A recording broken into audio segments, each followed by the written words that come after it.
আসসালামু আলাইকুম। আজকে আমি আপনাদের সঙ্গে চিতই পিঠার রেসিপি শেয়ার করব। আর এই পিঠা আপনারা খুব সহজেই একদম নরম তুলতুলে তৈরি করে নিতে পারবেন।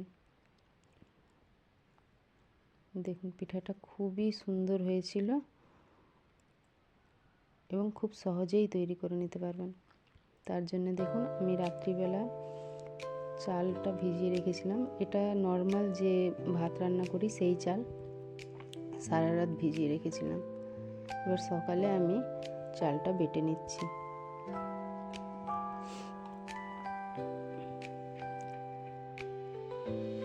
দেখুন চালটা আমি মিক্সিতে দিয়ে বেটে নিচ্ছি।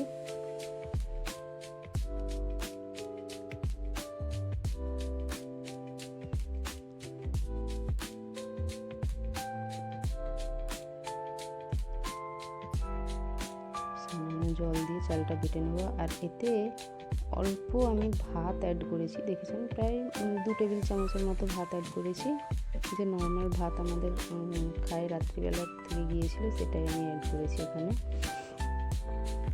এতে এইভাবে করলে কি হয়, মানে পিঠাটা আরও নরম হয়, কোনো টেনশন থাকে না। আর এদিকে আমি দুধ চিতই করার জন্য দুধটা জাল দিয়ে নিচ্ছি। একটা মাটির পাত্রে আমি 1.5 কিলো মতো দুধ নিয়েছি। আর এই ঠান্ডা দুধেই আমি গুড়টা মিক্স করে নিচ্ছি।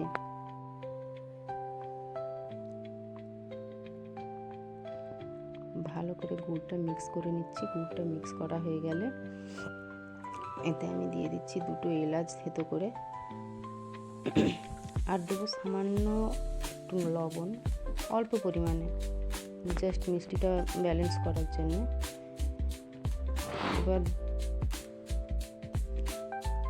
এবার গুড়টা ভালো করে মিক্স হয়ে গেলে আমি এটা উনানে জাল দিয়ে নেব।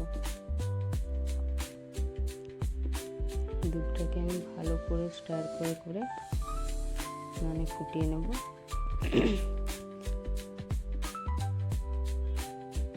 দুধটা ফুটে গেলে আমি এটাকে নামিয়ে রেখে দেবো। দেখুন আমার দুধটা ফুটে এসেছে, ফুটে গিয়েছে। এবার আমি এটাকে সাইডে নামিয়ে রাখবো।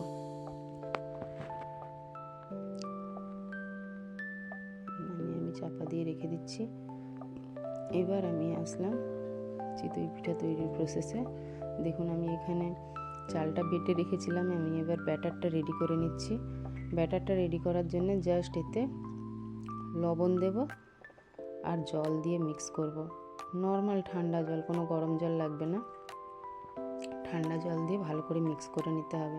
আর লবণটা আপনার পরিমাণ মতো দিয়ে দেবেন। এভাবে জল দিয়ে ভালো করে মিক্স করে নিতে হবে। ব্যাটারটা অবশ্যই পাতলা হবে, আপনারা দেখলে বুঝতে পারবেন।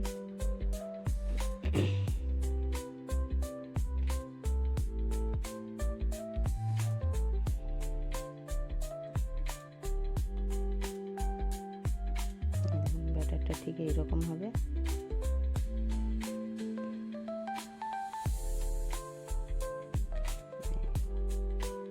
ব্যাটারের কনসিস্টেন্সি এইরকম হবে।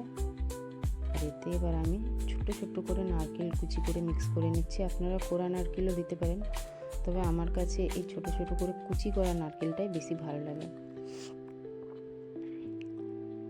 নারকেল কুচিগুলো দিয়ে ভালো করে মিক্স করে নিচ্ছি। এভাবে করে মিক্স করে নিয়ে আমার ব্যাটারটা রেডি। এবার আমি উনানে পিঠে তৈরির ছাঁচটা বসিয়ে দেবো।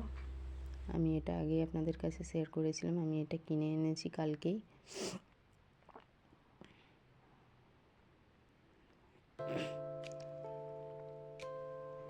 যেহেতু এটা একদম নতুন, এতে অল্প পরিমাণে তেল নিয়ে লাগিয়ে নিচ্ছি। এবার আমি পিঠের ব্যাটারটা দিয়ে দেবো অল্প অল্প করে, দিয়ে ওটাকে চাপা দিয়ে দেবো।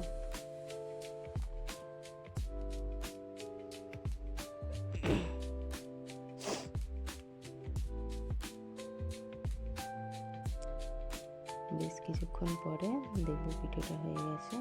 দেখুন,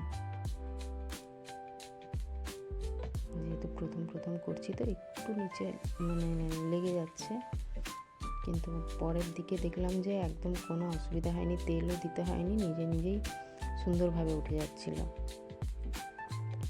দেখুন পিঠেটা এরকম হয়েছে, পেছনটাও একদম সাদা আর নরম তুলতুলে পিঠে হয়েছে, অনেক সুন্দর পিঠে হয়েছে, অসংখ্য জালিদার। দেখুন একদম নরম তুলতুলে জালিদার পিঠে হয়েছে। এবার আমি এই পিঠেটা কিছুটা শুকনো রাখবো আর কিছুটা আমি দুধের মধ্যে ভিজিয়ে দেবো, যে দুধটা আমি জাল দিয়ে রেডি করে রেখেছিলাম। আমি এক এক করে পিঠেগুলো দিয়ে দিচ্ছি। দুধে দিয়ে আমি এটাকে আরেকবার ফুটিয়ে নেব ভালো করে, তাহলে কি দুধগুলো ভালোভাবে ঢুকে যাবে পিঠের মধ্যে। এই দেখুন পিঠেটা খুবই সুন্দর হয়েছিল, একদম নরম তুলতুলে হয়ে গেছিলো আরও। এবার আমি পিঠেটা সার্ভ করছি। পিঠেটা আমি আমার ছেলেকে খেতে দেবো, আপনারা দেখবেন তার রিয়াকশানটা।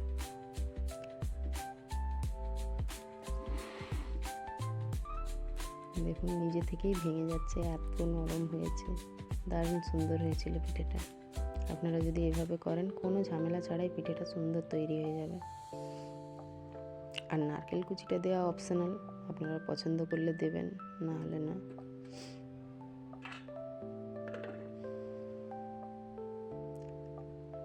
ছেলেকে প্রথমে শুকনো পিঠেটা দিয়েছিলাম গুড় দিয়ে খেতে, তো সেটাও খেয়েও বলছে সুন্দর হয়েছে, ভালোই লেগেছিল ওকে। এরপরে আমি ওকে দুধ চিতইটা দিয়েছি।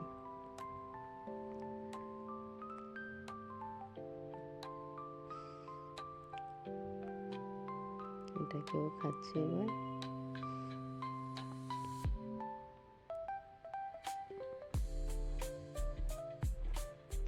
বলছে আম্মু সুপার টেস্টি হয়েছে, ওটার থেকেও সুন্দর হয়েছে এটা। থ্যাংকস।